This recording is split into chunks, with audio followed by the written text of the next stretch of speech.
Bonjour à toutes et à tous, on commence ce tour de la presse sportive évidemment par votre feuilleton Lionel Messi bientôt à Paris.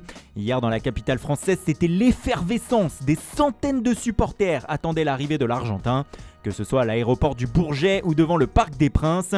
La faute à plusieurs journalistes européens annonçant l'atterrissage imminent du jet privé de la star dans la capitale. Finalement, la Pulga n'a jamais pris l'avion hier et était tranquillement en slip dans sa maison de Barcelone. Les fans en arrivent donc au stade de l'impatience, comme l'écrit l'équipe ce matin. Une Messi-mania alors qu'il n'a toujours pas signé qui surprend en Europe ce mardi. La preuve avec le quotidien néerlandais AD Sport Wereld qui en fait carrément sa une du jour. Même chose pour Mundo Deportivo qui avait même envoyé des journalistes sur place. Le média ajoute néanmoins que la patience des supporters devrait être récompensée. Messi réfléchit à l'offre du PSG et devrait l'accepter aujourd'hui. Dénouement imminent donc. Une information confirmée par Sport ce matin, Lionel Messi va bien prendre la direction du Paris Saint-Germain.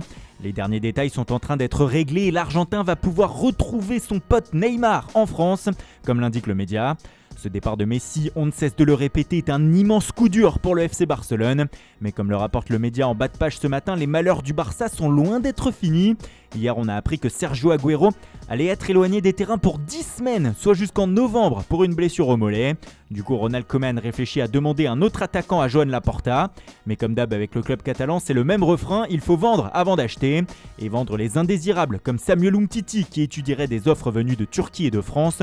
Ou comme Miralem Pjanic qui aurait accepté de baisser son salaire pour rejoindre la Juve.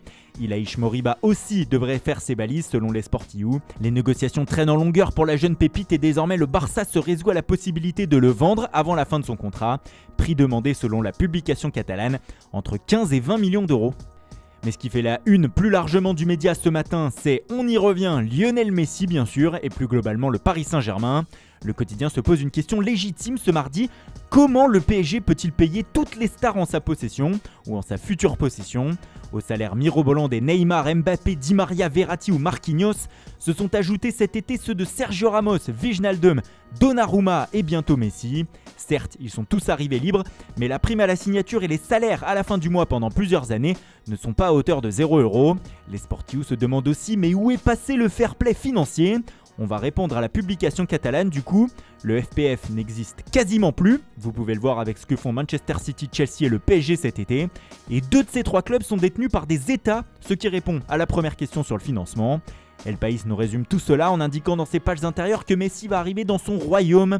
Un royaume doré où déjà plus de 1400 millions d'euros ont été dépensés depuis l'arrivée du Qatar en 2011. Cette arrivée de Messi au PSG fait aussi les affaires du Real Madrid selon AS, car désormais Kylian Mbappé au Real, c'est très fortement possible pour le média.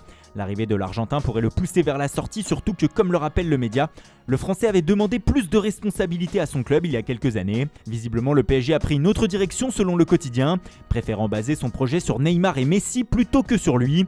La folie du mercato d'été 2021 n'est sans doute pas finie. Parce qu'il n'y a pas que Messi et Mbappé en ce moment, Romelu Lukaku aussi a réussi à faire péter les plombs financièrement à Chelsea. Le Belge est arrivé hier à Londres afin de passer sa visite médicale.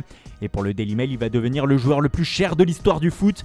Avec un nouveau transfert à 115 millions d'euros, l'attaquant de l'Inter aura fait dépenser 354 millions d'euros depuis le début de sa carrière à tous les clubs qui l'ont acheté.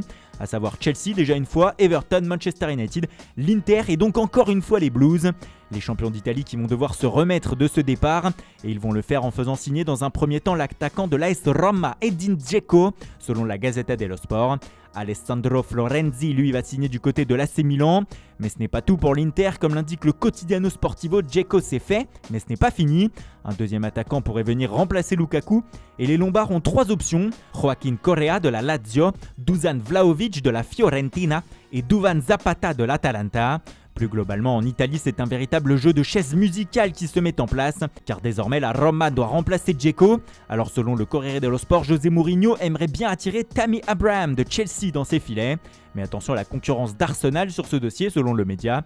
Alexander Isak de la Real Sociedad est aussi dans le viseur. Et on termine notre tour de la presse toujours en Italie où c'est Cristiano Ronaldo qui fait la une de Tutto Sport aux côtés de Marcel Jacobs, le nouveau champion olympique du 100 mètres. Le Portugais devrait rester à la Juventus mais sa place de titulaire ne serait plus assurée selon le média. Le nouvel entraîneur Massimiliano Allegri devrait le mettre en ballottage avec Paulo Dybala et Alvaro Morata cette saison. Cristiano n'est plus inamovible, écrit le média, mais est-ce que ce ne serait pas une stratégie pour le piquer et le rendre encore plus fort qu'il ne l'est déjà ?